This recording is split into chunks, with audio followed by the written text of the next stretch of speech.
Right. Well, and that's what really concerns me going into 2024 is I think that's part of what kneecapped Republicans in the midterms is you have all these problems with, I mean, gas is what, $4 a gallon everywhere you go. Groceries are at an all-time high. Inflation's out of control. The infrastructure's crumbling. President has no idea what he's doing. That would be an opportune time, but you have to take over. But you have to provide actual solutions. You can't just point out things that are wrong. I point out things that are wrong on this show all the time. It doesn't take a lot of talent. Right. You know what I mean? I think you'd make a fine president. Oh God, they're not ready. Mia, would you like to be the first lady? I don't think Mia's ready. I would love that. I think she'd make a great first lady, and give her the soundboard. The soundboard for the speeches. When you're doing the State of the Union address. And I'm going to bring the youth of America together. Then you bring on that other rap chick. Period. Period. Well, the period. Britt Barbie. She's actually going to be my press secretary. So she'll go up and she'll take the bullet on cussing at people. But the thing is, first of all, the Republicans are hamstrung. First of all, because they're stupid. Yeah. Okay, they're gutless. They're just absolute cowards. Mm-hmm. I mean, if you look at what's gone on the border right now, mm-hmm. and for the last 2 years, there's plenty of impeachable offenses. Absolutely, the president's not doing his job. He's not following his oath of office. He's left the borders wide open. They could have started impeaching him 6 months in. Mm-hmm. They're not doing it. No. Now, what are they doing? I think what they're doing is they're waiting. And here's another prediction. I hope it doesn't come true.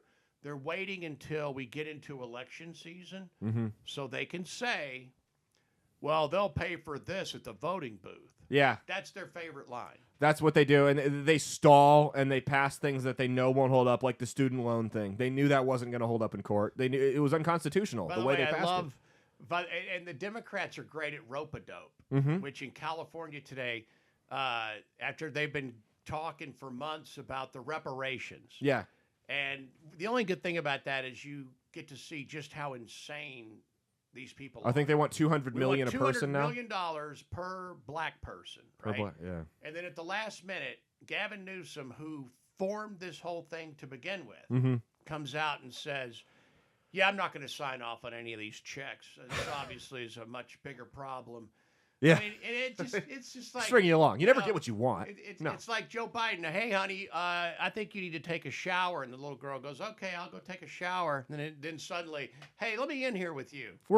They're conserving it's water. Bait and switch. Joe Biden has been an environmentalist since a young age. He conserved water with his young daughter when they took showers. I didn't even think about that. He was really insightful. He was trying to help the planet out. That should be his defense. When they go, so President Biden, your daughter says you used to take showers with her. Well, I've been conserving water since before conserving water was cool. Well, it's like he said in an interview a while back that he knew he was pro-gay marriage in high school in the 1950s in Scranton, Pennsylvania, when he saw two gay guys holding hands wearing suits going to work together. Because that happened when he was in high school. That did not. Absolutely. If two guys were holding hands kissing in 1950 in a coal town in Scranton, they would have gotten beaten to death. That's what would have happened. Unfortunately, that was the time back then. But no, to finish on that point, though, my thing with the Republicans is when you can point out problems without offering a solution, that allows your opponent to focus on things like abortion, to focus on things like that, to fearmonger on that, where the average voter, if you're offering a solid solution to why the economy's in shit right now and why he has no money in his savings account, he'll overlook the abortion thing, even if he disagrees, right. Or even she. But if you're just saying, hey, the economy sucks, he goes, yeah, and what are you going to do to fix it? He's not going to vote for you. He's going, well, at least I agree with the Democrats on abortion or gay marriage or whatever the case is. Well, I think most of these guys, the fact that none of them have ever really built anything. Yeah. I mean, most of them are lawyers. Yeah. Who climbed the political ladder by working on campaigns when they were young, and then they become a staff member for some elected jackass, and then eventually they go, all right, it's your turn. Mm-hmm. But they really have not done anything. That's what, and I love to say this, because that was the thing that made Trump so great, was because he was a guy that was all about outcomes. Mm-hmm. The political class is all about platitudes, right. feelings. Yeah. But Trump was outcomes. This is what I said I was going to do.